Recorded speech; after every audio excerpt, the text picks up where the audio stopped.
Can you edit 4K videos with the M2 Macbook Air?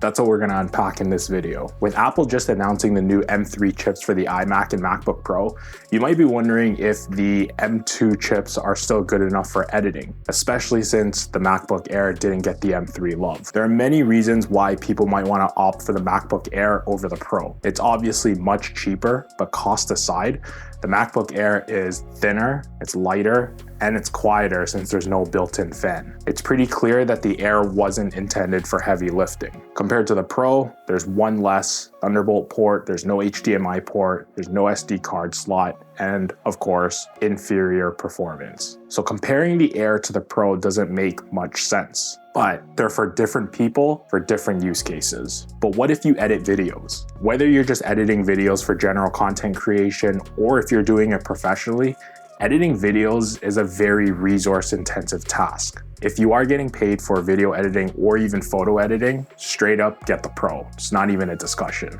However, if you're just starting out your video business or you're a freelancer, or you're just in general not editing for money, the M2 Air is a very decent option, especially if you are on a tighter budget. The Air is the cheapest MacBook offering, but if there's one thing I'm going to strongly recommend you do is spend the extra couple of $100 and upgrade the RAM to 16 gigabytes. Any other upgrades on top of that doesn't really make much sense because you're now starting to approach MacBook Pro pricing territory. So if you are considering the Air as an option for video editing, save the extra couple of paychecks if you need to, but upgrade the RAM to 16 gigs. Once your MacBook goes past the amount of RAM available, it starts using what's called swap memory, which utilizes the SSD for that extra memory. Without getting into the technical details about it, all you need to know about that is it's not good for your SSD, especially if you're looking for longevity. And that's exactly the one upgrade I made for my MacBook Air. It's not my primary editing machine since I do have my M2 Pro Mac Mini.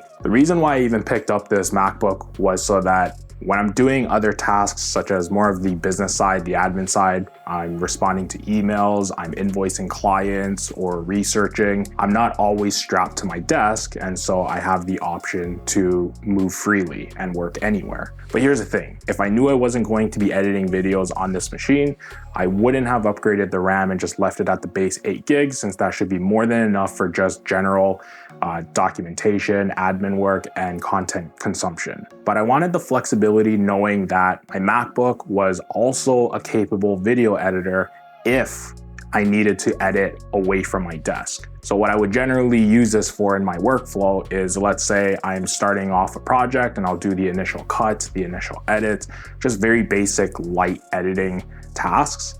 I'll start that off on this MacBook Air. I'll export the XML file and then import it into my Mini for more of the heavier, intensive editing that needs to be done, and then I'll export from there so it's a little bit faster. Although I have done full-blown edits on my MacBook Air on a 4K timeline with 10-bit footage from my Sony a7 IV, and the Air has been able to hold it down thanks to how efficient the Apple chips are. So how is it like editing on the MacBook Air? Well, let's start with the physicals. It's light, it's thin, the qualities that you'd want out of a laptop that you're going to be lugging around. It's thin and quiet since there's no built-in fan. If you're not sure why that matters, basically when you are performing labor-intensive tasks like video editing, your MacBook will start to build up heat. And when your processor gets too hot, it starts to throttle. It sacrifices performance so that it allows it to cool down and not overheat. So how a fan helps is that it helps with the air circulation and blows the hot air out of your machine to avoid throttling. So wouldn't this impact performance on the Air since there's no built-in fan? Of course. Except the Apple M chips are pretty efficient and I have never run into any issues with my Air even getting warm. While editing full-blown projects, I felt it get a little bit warmer than the already cool aluminum body, but never to a point where it would feel significantly warm and would result in throttling. So it's good to know that the M2 chip can really hold it down. I will say that video editing on a 13-inch MacBook feels a little bit crammed. It's definitely doable, but just not ideal. And so you have a couple of options. You can either A, plug an external monitor into your MacBook Air, which you should know that the Air does not support a dual monitor setup, out of box at least. You can get third-party hubs that do support a dual monitor so that you can have dual external monitors for your MacBook Air. The second option is to upgrade to the 15-inch MacBook Air. However, once you start pricing out the 15-inch MacBook Air and upgrade to the 16 gigs of RAM, you are slowly creeping up towards, again, the MacBook Pro territory.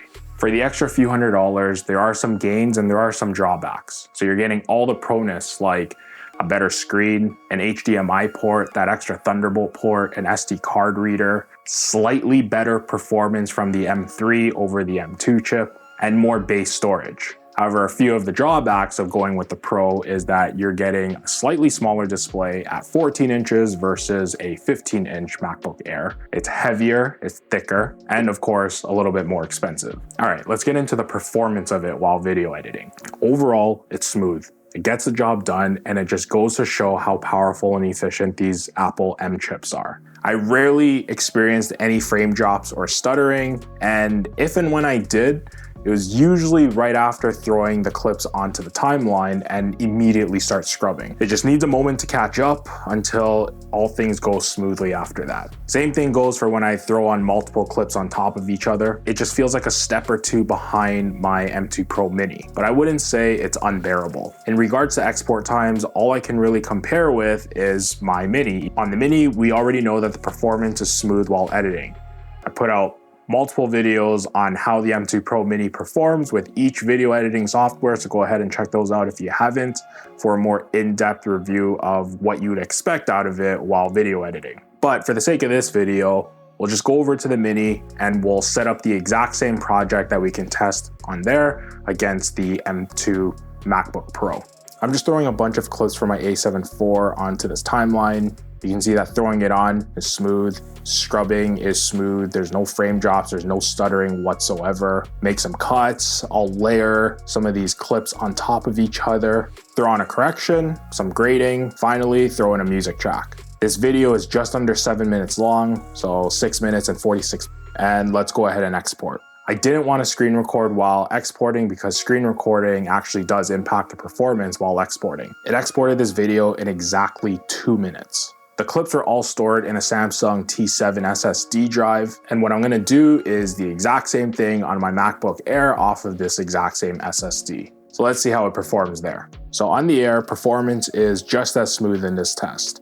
As I mentioned earlier, sometimes I ran into slight stuttering, so could have just been more clips or whatever it was that caused it, but in this case here, you can see it's perfectly smooth with no stuttering at all, which is majority of the time. Scrubbing through the timeline, it's handling it with no issues, no frame drops, cutting and layering some clips, again, no hiccups. I want to make sure it's the same length video, so 6 minutes and 46 seconds long. We'll throw in a correction, more or less a similar grade. I'm not getting too serious into the grade, it's just some touch-ups. Throw in the same audio track. I don't know if you can notice it, but there's a very, very slight stutter.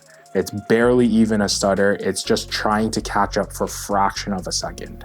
And that's what I was talking about. Again, I'm gonna shut off screen recording while exporting, and it exported the video in 2 minutes and 33 seconds. So you can see the Air is a very capable video editing laptop. If you're doing basic edits, nothing too intensive, even for YouTube videos, you'll be happy with it. And this is comparing it with a Mac Mini equipped with an M2 Pro chip. With the 16 gig memory upgrade on the MacBook Air, it's the same price as the base M2 Pro Mac Mini. Though with the Mini, you're getting 512 gigabytes of storage versus 256 gigs on the Air as a base. And with the 512 gigabyte SSD, you're actually getting a faster SSD than the 256 gig SSD on the MacBook Air as the base option for storage. However, for the Mini, you also have to factor in getting an external monitor and accessories like a mouse and keyboard. So the price actually goes up. And the difference in export times